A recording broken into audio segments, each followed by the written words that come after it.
The middle class measuring rod, what he said was, when those kids come into kindergarten, the teacher expects them to know certain things. And if those kids don't know that, they use the middle class method, what they expect middle class kids to know. And sometimes we're guilty as professors. When we're teaching, we expect certain people to know certain things, okay? But in this case, you have to think about it. A kid that spent the first 4 years of their lives with grandma or uncle, and all they did was change their diapers and gave them some milk to keep them quiet. They didn't try to teach them their colors, their ABCs, their numbers or anything. When they go to school and they're placed in the same class with a kid whose parents have had them in Montessori schools and early childhood development schools since they were 6 months old, where they actually taught them something. They go in and the playing field is very uneven. Now, that also can lead to a kid becoming frustrated, because as they matriculate through kindergarten and preschool and going to the first grade, if they don't know, and today the way these testing Common Core is set up, teachers only have a certain amount of time to work with students on certain things. And if you don't get it in those 2 or 3 weeks, then they have to keep going. And a lot of kids, if you get to the point where you don't know what they're talking about, you're frustrated, a lot of times you get distracted and you start trying to distract other people. And all of this can lead to disciplinary problem for the kid. So finally, we say, this is my recommendation: to reduce crime and deviance in our society, we must educate our youth prior to the time they reach kindergarten. Okay? Well, a kid, by the way, I know some of you are familiar with Rousseau's idea of the tabula rasa. Amen. The blank slate. Kids learn more and their brains develop more in the first 3 years of their lives than at any other time, the first 3 years. So if you're letting them sit down dormant at home, and for the first 4 years of their life, you're not trying to instill some knowledge and education in them, this is a very, very important time in that kid's life. And then I say education is the legs upon which all of the rest of a person's life hinges. Education will lead to employment, whether it is positive or negative. And y'all understand what I'm saying there? If you don't have education, a lot of times, we know it's a fact that the more education that people receive, the more income they normally receive, okay? Positive or negative. And it also determines your income will determine a lot of time where you're gonna live. That's a fact, okay? If you make a lot of money, a lot of times you can move in a certain neighborhood. Without it, you cannot, okay? And their ability to manage and treat illnesses and diseases which they may be predisposed to. All of that revolves around economics, okay? Economics. Thank you guys for coming. Anyone have any questions or comments? Any questions or comments? Yes, Dr. Ajanga? I don't have questions, but I just want to give you credit for that topic. Thank you very much. I think you've made a good connection with the education system where we have a lot of imbalances. I like the way you're bringing up the survival skills not being taught all the way from kinder. I know some of us who are not in education might not be familiar with the Head Start and the early childhood curriculum. There's a very big difference. If you educate your child through a Head Start, that child is going to be behind as compared to the other children, because the way the system is set is once they go to first grade, there's no differentiation. The instructions will be delivered exactly the way they've been designed. The teachers will not have time to identify those kids who went to early childhood and the ones who went to Head Start. The Head Start curriculum has a lot of survival skills. The early childhood program has specific curriculums, like the way Dr. Andrus said, the Montessori, the high school. So I'm impressed with what you're bringing to our attention. Another thing that I want to add to your presentation is research. There's very limited research presented in the way he's presented. So there's a lot of information out there about the differences we have between the African American youth and the whites. Absolutely. And one thing that I also want to remind you is, I think on your variables, environmental and economic, I want you to add that children who are raised from overprivileged families would also be defiant. But in your research, you have emphasized on unstructured families. Right, that's So correct. please add the structured families, because we have children who their parents have a lot of money, but they end up in jail. Absolutely, absolutely. you. The Menendez brothers are a good example. Good job. Very good, thank you, thank you. All right, anyone else, any comments? Praise the, yes, I might add that most of the structured families that look structured, the parents are not available all the time. That's What right. they have for the children is lots of games and other things to do without the parents. And the parents are the first teachers. So unless the parent is there to teach the child, regardless of where they are brought up, they will end up in trouble. okay, that's very good, very good, very good. I like that. Yes, ma'am. I Ms. have Banks. questions about the genetic and the environmental. They're so closely like correlated, Right. and so I guess, has there ever been any like research saying like this was, I don't know, what this was maybe more genetic than it was environmental? Because like even though kids, you know, may have a gene of crime, you know, there's always an exception to the rule. You know what I'm Right, saying? There's always right. a kid that goes against the grain. And then, but you also have those kids that do follow into it. And then what about those kids that don't have genetics of crime in their life, but like you said, end up in jail, privileged kids that end up in jail? Like, is that environmental? What is that? Like, That's a very good point. I think you're dealing more with nature and nurture in this respect. And Right. yeah, I don't think there's a large base of foundational information yet that I've come across on that particular subject. But we do know, and I always say this to students on what you said here, there are some kids who do come from privileged backgrounds.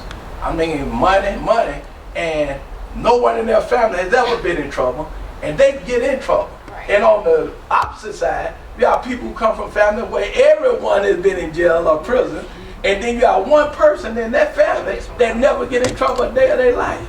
So there are some variations, and that's a very good point you're making there. Very good point. But Dr. Andrus, you know, through my years in working in the criminal justice field, I've seen a lot of reoccurring acts from a lot of individuals that where they're born, their upbringing in different areas. Of course, I was born in Project area, Moortown, Hollywood Heights area, Shreveport, Louisiana. And but I believe it depends on the mindset of the individual and the upbringing as well.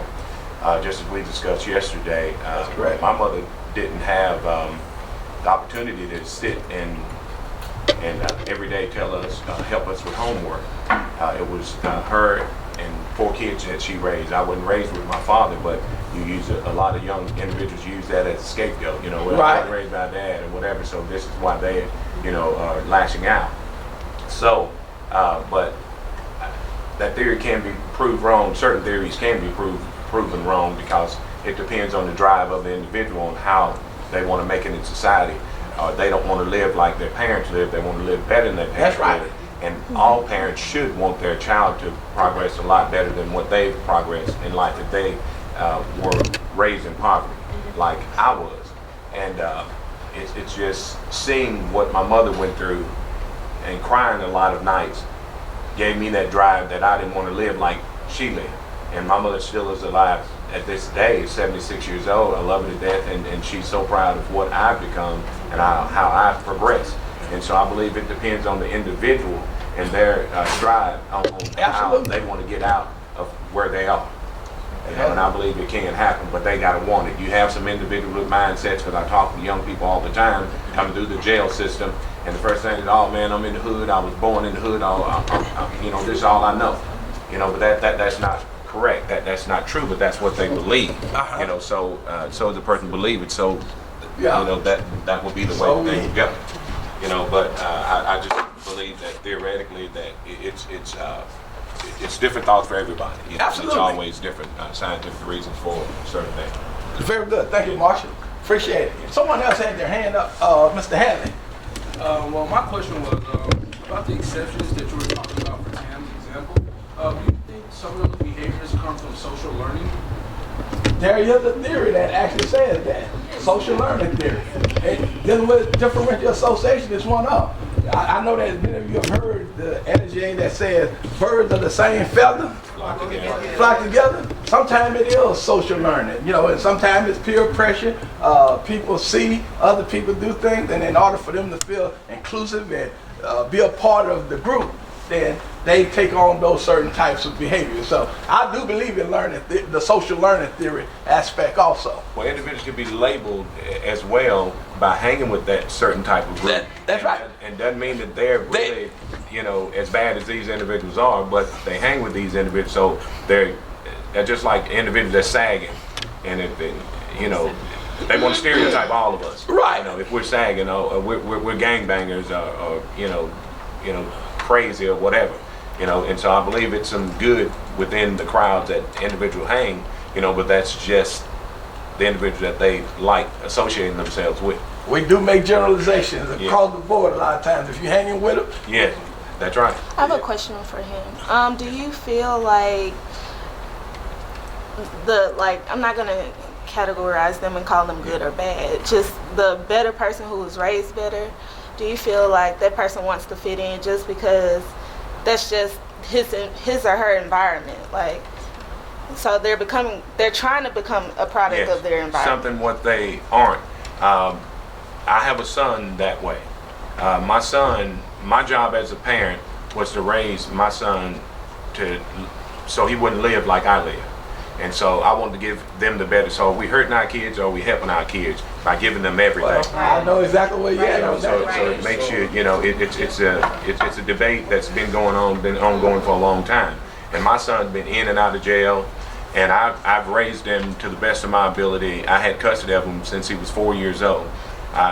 Him and his sister's doing really well, but he's my oldest, and he decided to go left, and he wanted to fit in with everybody. When people meet my son and the way he talks, he doesn't talk like me. When my son say, I talk buddy. He's all, Dad, you all buddy, you know. Right. He, real deep, boy, yo, what's up, Pop? What's going on? Right. And all this. Boy, don't talk to me. They would have to be from Shreveport to know what buddy is. Yeah. That's lame. That's our term. I'm from Shreveport. Exactly. So it's one of those things. So yeah, I believe that kid, answering your question, I believe that child that grew up in a different environment and that had everything want to feel as tough as the street guys and want to affiliate himself with him, but not as bad, but want to feel like he's just as bad or just as equal as they are, and not seeing the big picture down the road. But of course, individuals all the time get distracted, get lost in the shuffle because of affiliation, because they want to belong. Right. Yeah. Marshall, you and I may have to get together. I think I see another book on the horizon. Kids who go left. Okay? Definitely. Yeah, I know exactly what you're talking about there. Miss Carter. Back to what you were saying. I am one of those kids that are product of their environment, a single parent home. But I had a cousin that was only 30 days of difference in age from me. And we grew up in the same apartment complex. She was the youngest, I was the oldest. And it wasn't really a difference, but then when it came to, like, I guess, puberty, it kind of just dispersed, and it was more of a, okay, well, we're both exposed to the same things. Exactly. But she kind of took a left, and me personally, was wondering, like, okay, well, why are you not doing what I'm doing? And then it was a family issue, whereas, okay, well, you're doing bad and she's doing good. And I kind of got confused, so my mindset changed. And I was like, well, I'm going to prove them wrong. I am going to be the best, or so it was a challenging thing. but I found my place within a community of people and just knew who I was. Like he said, you find your own character. But my mom instilled in me a scare tactic, so to speak, and instead of a whooping for discipline. And she just said, you see, I'm going to work every day, and I don't be here, blah blah blah. And do you need to have to take off work to come up here and discipline you, and then you ain't gonna eat? Right. And so I was like, okay, well I ain't gonna have no food, no water, no clothes. I'm be good. So how challenging you feel as an individual that, and I'm sure a lot of us have been victims of it, or feel that if an individual challenges you saying that you can't do, it makes you want to do. Oh, absolutely. Right? It makes you want to rise to the occasion and show them that you can. And so I think a lot of us have done that, because I was definitely one of the ones back in the day, that's all, you'll never amount to that, you'll never be this, never be that. And now since I have, I'm the elected Marshal of Shreveport, Louisiana, second time successful election. I'm also joining the criminal justice team with Dr. Andrus. In teaching criminal justice. I have my master's, just received my master's about a year ago. So it's one of those things that I've, defeated the odds from where I grew up at. Graduated from the Harvard University Executive Education School. So, who would have thought, at this time that a young boy from the hood, just as Dr. Andrus is, that went through all these trying times, would have succeeded to the level that I have, and then we're not finished yet. We still got steps and leaps and bounds to go. Definitely. I want to piggyback and say this.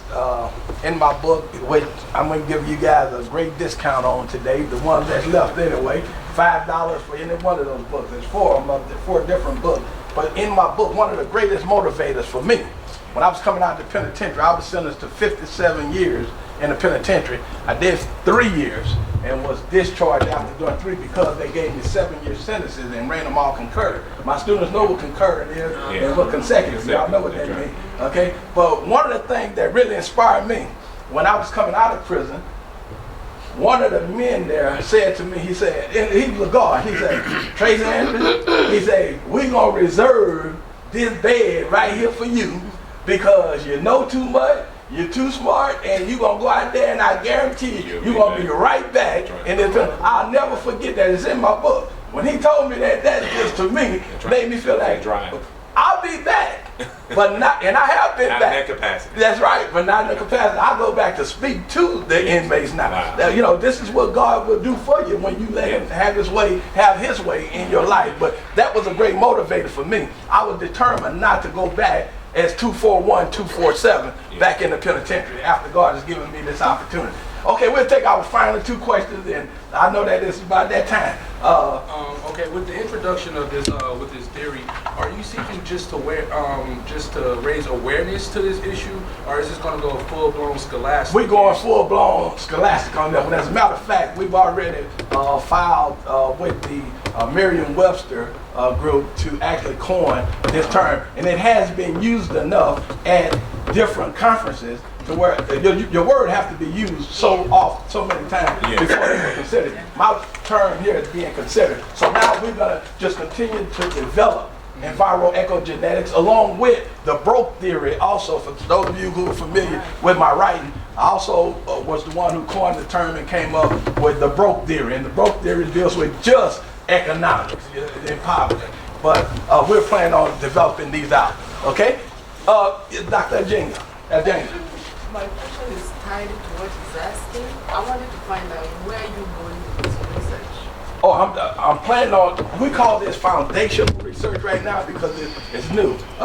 This term came out within the last probably 10 years. The term came out, but it was not used as often as we're starting to see it on different websites now and different conferences. People say, and they actually use my research in their writing, say, according to Andrus,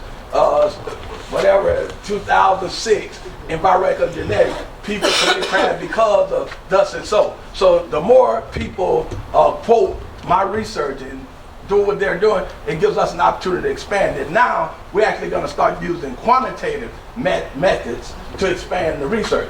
We use, not quantitative, I'm sorry, qualitative. We've been using quantitative okay, research already that's already been there. But now we're going to start using our own research. And one of the good things, let me mention this to us, and I think it's appropriate we can do that right now. One of the things that some of you remember Dr. Johnson, who was here at Wiley College.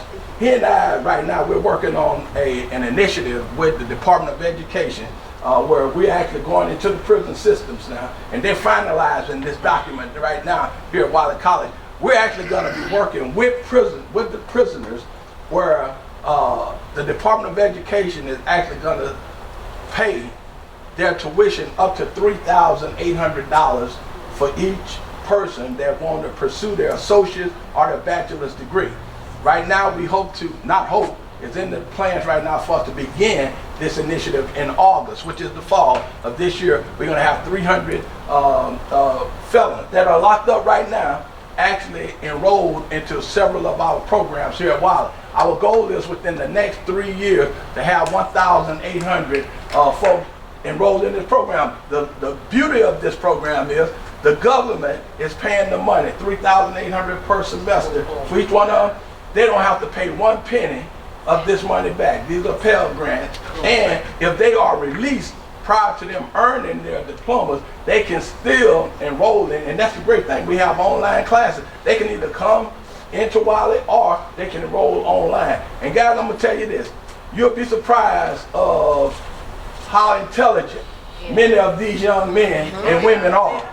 Yeah. And well, you're looking at one of them, okay? And I'm just saying, you'll be surprised of, these are some very smart people that we're educating. And I thank God for the government, thank God for Wiley College, because Wiley College is one of very few HBCUs that's actually working with this initiative with the Department of Education. So not only will it increase our enrollment, hopefully by about 2,000 more students within the next 3 years, we're doing a great deed for those that are locked up, that are incarcerated. Yes, ma'am. I'm sorry to ask a lot of questions. Thank you. Thank you. I think your information is very, very important. We all need it. Just having a lecture series once in a month is not good enough. Yes, I ma'am. think it would be important because even in our institution right now, we don't have a department for counseling. And we see this behavior now and then. So is there a way you can maybe come to class? We can, spend time with you with students. Absolutely. They need to hear this. Would love to do it. Dr. Andrus, I would love for us to, and I guess we'll get ready to conclude. I'll be brief. I've been in law enforcement for 27 years, and going through the system, and every Tuesday we have criminal arraignment. 98% of our audience, we have a standing room only, maybe 300-400 people in that courtroom on criminal arraignment. Of course, it's a misdemeanor court, a court of limited jurisdiction. Domestic charges, disturbing the peace, DWI second, DWI first, criminal property damage, different things like this, misdemeanor crimes, but 98, 99% are black. That's what okay. All right. And there's something wrong with that picture. Yes, sir. It's not only black that's committing crimes. No. It's not only black that's doing these things. So it's something wrong with that, and it definitely needs to be fixed. Now he comes out of the court. He's the marshal over in Shreveport, and I know he has some very good information there. Okay, very good information. Okay, anyone else? I just want to say I enjoyed the presentation. It Okay. was great. Okay. And I encourage y'all to